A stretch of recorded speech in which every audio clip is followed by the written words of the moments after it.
Video పెట్టా కేకే కిన్నారెడ్డి video పెట్టాను. ఆ వీడియో చేస్తాను నేను కూడా పంపిస్తాను. పైనుంచి కింద కదా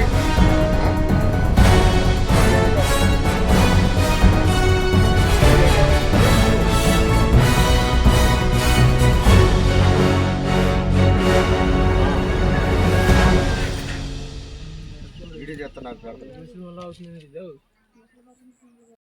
అందరికీ నమస్కారం.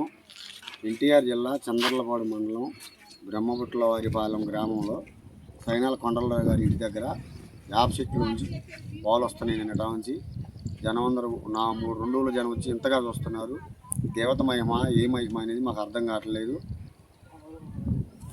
ఈ గ్రామంలో బ్రహ్మపుట్ల గ్రామంలో గత 2 రోజుల నుంచి ఒక 10-15 లీటర్ల వరకు పాలు దారగా పొలంలోకి వెళ్ళిపోతున్నాయి. 100 మంది వచ్చి చూస్తున్నారు. దీన్ని పై అధికారులు ఏమైనా గుర్తించి దీనికి ఏమన్నా చర్య తీసుకోవాల్సిందిగా కోరుతుంది. చుట్టుపక్కల గ్రామ ప్రజలు మొత్తం వచ్చి ఇక్కడ చూడండి పూజలు చేసి చాలా ఇదిగా ఉంది. గ్రామ ప్రజలందరూ చుట్టుపక్కల వాళ్ళు గమనించి ఇక్కడ వచ్చి చూడవలసిందిగా కోరుతున్నాను.